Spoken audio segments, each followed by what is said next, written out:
ಸಖತ್ ಖಾರ ಬಣ್ಣ ಮತ್ತು ರುಚಿ ಆಚಿ ಚಿಲ್ಲಿ ಪೌಡರ್. ಒಂದೆಡೆ ಬಿಸಿಲ ಬೇಗೆ ಏರ್ತಾ ಇದೆ, ಇನ್ನೊಂದೆಡೆ ಮುಂದಿನ ದಿನಗಳಲ್ಲಿ ಕುಡಿಯುವ ನೀರಿಗಾಗಿ ಜನ ಪರದಾಡುವ ಭೀತಿ ಎದುರಾಗಿದೆ.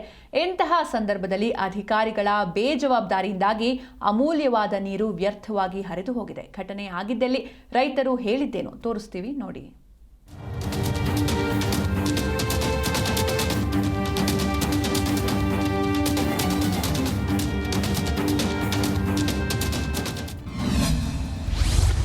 ಅಧಿಕಾರಿಗಳ ದಿವ್ಯ ನಿರ್ಲಕ್ಷ್ಯಕ್ಕೆ ವ್ಯರ್ಥವಾದ ನೀರು. ಹಿಪ್ಪರಗಿಯಿಂದ 2 TMC ನೀರು ವ್ಯರ್ಥ, ರೈತರ ಆಕ್ರೋಶ.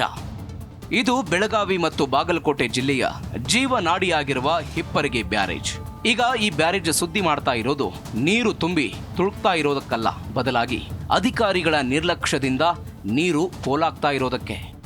ಕಳೆದ ಕೆಲವು ದಿನಗಳಿಂದ ಬ್ಯಾರೇಜ್ನ ಗೇಟ್ ಅಸಮರ್ಪಕ ನಿರ್ವಹಣೆಯಿಂದಾಗಿ 22 ಗೇಟ್ ಮುಖಾಂತರ 3 ದಿನದಲ್ಲಿ ಸುಮಾರು 2 TMC ನೀರು ವ್ಯರ್ಥವಾಗಿ ಆಲಮಟ್ಟಿ ಆಣೆಕಟ್ಟಿಗೆ ಹರಿದು ಕೃಷ್ಣಾ ನದಿಯ ಪಾಲಾಗಿದೆ. ಇದರಿಂದ ಜಮಖಂಡಿ, ಅಥಣಿ, ಕಾಗವಾಡ, ಚಿಕ್ಕೋಡಿ ಮತ್ತು ರಾಯಬಾಗ ತಾಲೂಕುಗಳ ಸುಮಾರು 700 ಹಳ್ಳಿಗಳ ಕುಡಿಯುವ ನೀರು ಮತ್ತು 3 ಲಕ್ಷ ಹೆಕ್ಟೇರ್ ಪ್ರದೇಶದ ನೀರಾವರಿಗೆ ಆತಂಕ ಎದುರಾಗಿದೆ. ಬೇಸಿಗೆ ವೇಳೆ ಬಳಕೆಗಾಗಿ 6 TMC ನೀರನ್ನ ಸಂಗ್ರಹ ಮಾಡಲಾಗಿತ್ತು. ಆದರೆ ನೀರಾವರಿ ಇಲಾಖೆಯ ಅಧಿಕಾರಿಗಳ ದಿವ್ಯ ನಿರ್ಲಕ್ಷ್ಯದಿಂದಾಗಿ ಗೇಟ್ ಮುರಿದು ಸಂಗ್ರಹಿಸಿದ್ದ ಅಮೂಲ್ಯವಾದ ನೀರು ವ್ಯರ್ಥವಾಗಿ ಹೋಗಿದೆ. ಇಲ್ಲ, ನೀರು ಬರಲಿಲ್ಲ ಅಂದ್ರೆ ತಿಳ್ಕೊರಿ, ನಾವು ಯಾರೂ ಬದುಕಲಾಕ ಇಲ್ಲಿ ರೈತರು ಸಾಧ್ಯವೇ ಇಲ್ಲ. ಒಂದು ಬೋರ್ ಹೊಡಿಬೇಕಾದ್ರೆ ಈಗ ಎಲ್ಲರಿಗೂ ಗೊತ್ತಿದ್ದಿದ್ದು ಮಾತೈತೆ ರೈತರಿಗೆ ಎಷ್ಟು ನುಕ್ಸಾನ್ ಆಗ್ತದೆ ಅಂತ. ಅದಕ್ಕೆ ದಯವಿಟ್ಟು ಎಲ್ಲರಿಗೂ ಹೇಳೋದಂದ್ರೆ, ಮನವಿ ಕೊಡೋದಂದ್ರೆ ಸರ್ಗಳಿಗೆ, ಆದರೆ ನಮಗೆ ಬ್ಯಾಸ್ಗಿ ನಮಗೆ 3 TMC ನೀರು ನೀವು ತಂದು ಕೊಡಬೇಕು. ಏನ್ರಿ, ಎಲ್ಲ ಬೆಳೆ ಒಣಗ್ತಾವೆ, ಚಿಲ್ಲರ್ ಬೆಳೆ ಸುನಕ್ಕೆ ಬರಂಗಿಲ್ಲ.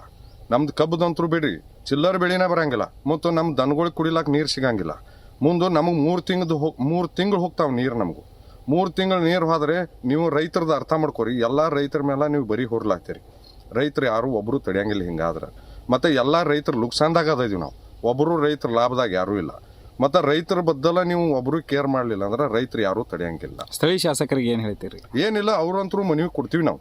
ಶಾಸಕರು ಯಾರು ಪಕ್ಷಪಾತ್ರಿ ಯಾರೂ ಮಾಡಬೇಡ್ರಿ. ಎಲ್ಲ ಶಾಸಕರನ್ನ ಕರ್ಕೊಂಡು ಮಹಾರಾಷ್ಟ್ರದ CM ನಂತ್ಯಾಕೆ ಹೋಗಿ ನಮ್ಗೆ ದಯವಿಟ್ಟು 3 TMC ನೀರು ನಮಗೆ ಬೇಸಿಗೆಯಾಗಿ ಬಿಟ್ರೆ ನಾವು ಅವ್ರ ಹೆಸರು ಹೇಳಿ ನಾವು ಸಂತೋಷ ಆಗ್ತದೆ.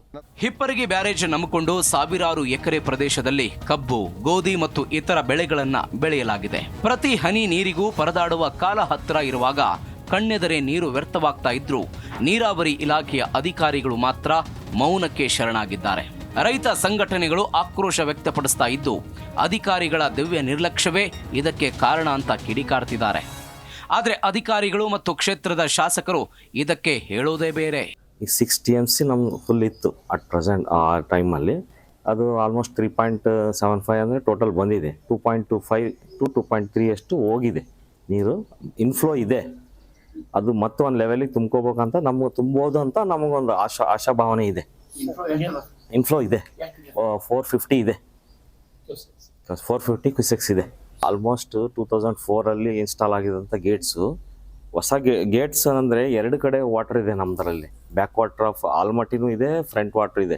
ಯೂಶಲಿ ಗೇಟ್ ಅಂದರೆ ಫ್ರಂಟ್ ವಾಟರ್ನ ನಾವು ಸ್ಟೋರ್ ಮಾಡೋದು ಇದಿದೆ.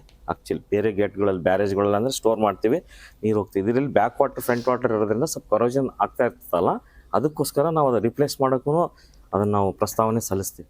ಕೊನೆಗೆ ಅಥವಾ ಮುಂದಿನ ತಿಂಗಳ ಮೊದಲನೇ ವಾರದಲ್ಲಿ ಮಹಾರಾಷ್ಟ್ರದ ಮುಖ್ಯಮಂತ್ರಿಗಳ ಸಮಯವನ್ನು ನಿಗದಿಪಡಿಸಿಕೊಂಡು